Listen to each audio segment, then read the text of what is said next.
Hi guys, welcome back to the Grp4 Motorsport channel. I hope you've all had a fantastic Christmas with your families. I'd just like to start by saying thanks to everyone that liked and commented on the Mark II Escort video that went out recently. It's fantastic to get that feedback, so thanks very much guys. If you haven't seen that video already, there's a link to it in the description.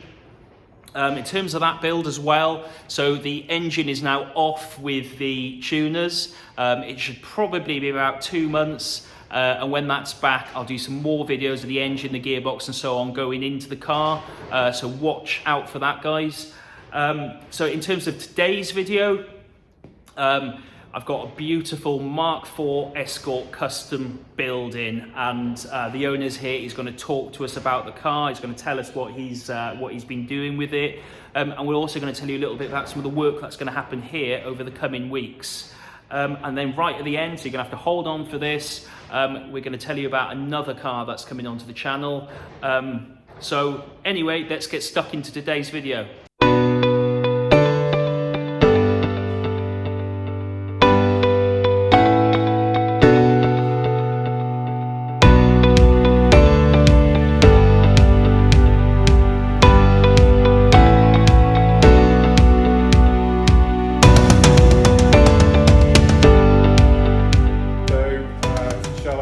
For probably about 8 years now.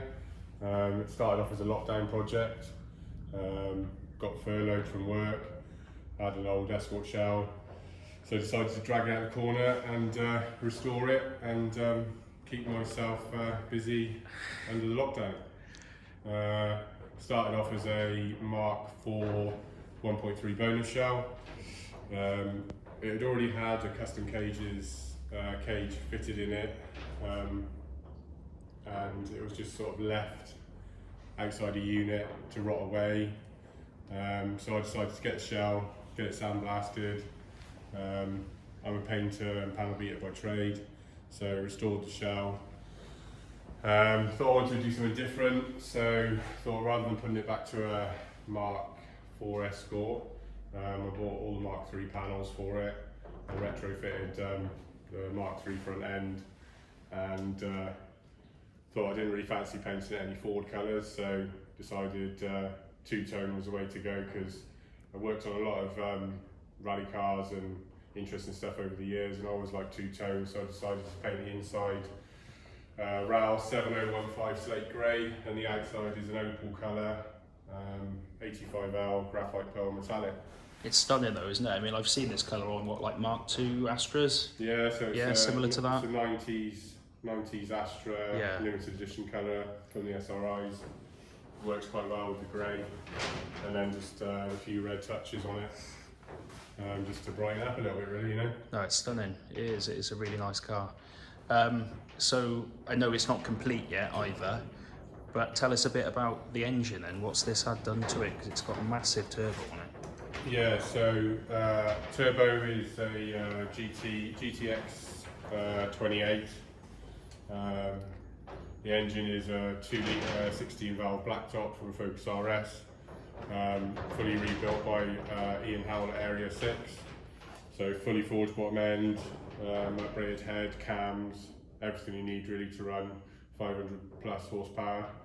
Currently probably going to be running in sort of the mid 300s really, due to the manifolds and just it being a front wheel drive Escort. Yeah, it'll be hold on enough at 300, I would have thought, wouldn't it? Definitely. But yeah, so 6-speed gearbox out of ST170. Not many people run this gearbox, but after talking to quite a few people that run them in Focuses, they've got some interesting power, some decent power out of them, and I thought, well, a Focus is a much heavier car than an old Escort, so I thought I'd give it a go, and it gives me the 6-speed option as well then, you know. Definitely. And they're pretty tough, these boxes, from memory as well. Yeah. So what about brakes and suspension? So because it is a road car, to be honest, you know, I'm not trying to break any lap records in Silverstone or anything with it, to be honest, so it is a road car, so it's on Coney, fully adjustable suspension all round. Comp brake, 6 pots on the front, and there will be some concrete 4 pots on the back eventually when we get round to finishing that off. Yeah, this is a nice job with this fuel tank as well. That's really nice. Yeah, so a good friend of mine, Murray Eversham, Gone Racing, is a really talented fabricator. He's done all the aluminium tank work, and that's actually a tank that he was using on one of his projects, but decided to go a different direction, so I managed to talk him into selling it to me. It's quite nice. He's got all of the swirl pots and the pump and everything all integrated into the tank, so it keeps it nice and neat. Yeah, definitely. Big difference. I wanted to try and keep it nice and neat looking. And yeah, and then you'd be running what, Teflon lines and all that through it then? Yeah, Teflon lines from Dynamic Fluids. Lloyd has sorted me out some all the pipe work and everything up there, so yeah, we'll be looking to pipe it up shortly. Great, and then you got flat floor by the looks. Yeah, so when I restored the car, I put a flat floor in it because I wanted to, always wanted to run quite a Larry diffuser on the back. Oh yeah, let's have a look at the diffuser. Oh yeah.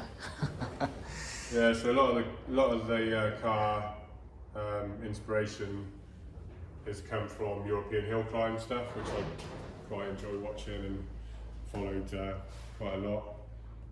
So yeah, in order to get that diffuser where I wanted it to be, really, I needed to put a flat floor in it so that it could sit in that position really. But it's all been integrated into the bumper. It's not just been cut and hacked. It's been there's been a bit of thought put into where it's got to sit and how it's sitting. So it kind of, it's Larry, but it's not. You don't notice it unless you really look for it, you know. Definitely, yeah. And the colours as well, I think it just works with the car, doesn't it? You know. Yeah. So it's satin black. Two in your face. Yeah. No, it's a real nice example. What was the shell like when you first had it? Was it quite rotten? Did it need a lot of repairs? Yeah, I mean it was a 30-year-old Escort, so it was bad in places, but because it had the cage fitted in it, it was worth saving really, to be honest. The front end was really good, the battery tray, all of that is all original. A lot of people try and move the battery because of their battery tray is original, but I thought it'd be quite nice to leave the battery in its original place just because the tray is so immaculate. I don't think I've ever seen a Mark IV Escort battery tray that clean. No, not at all. No, it's a bit of a surprise. So we know that it needs a bit of work doing to it to finish it off, because you got it pretty much to this state for one of the shows last year. Yeah, so there was a big push last year to get it to on the Fast Forward stand at Ford Fair at Silverstone, because we got invited down to that. So we had to make it look like a running car, but obviously to the keen-eyed people out there, you can see that it's obviously not a running car. So that's what you and I are going to hopefully achieve over the next couple of months. First job on the list really is exhaust and the pipe work, the airflow pipe work. So that's what we're going to do, a complete custom stainless exhaust on it then, right? Yeah. That's cool. Stainless exhaust, all the turbo pipe work, pedal box, wiring, and yeah, just generally just all the small little bits and bobs really. I hope you've enjoyed seeing the Mark IV Escort in today's video, guys. As you've seen, it's a great car and I'm really looking forward to getting stuck into it in the coming weeks. As we said, I'm going to be filming the content as well, and I'll be posting it on YouTube so you can see. I mentioned at the start that I'm bringing another car onto the channel, and that is a Mark III Mini. I'm going to put up a photo now.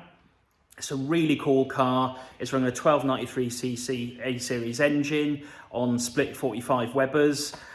So yeah, I'm going to be doing a bit more work on that and getting it ready for the spring. And of course I'll be posting it on YouTube so you can see. If you've enjoyed today's video, guys, please drop us a like. Please send me a comment too. Love reading the comments. And please subscribe. Until next time, thanks guys.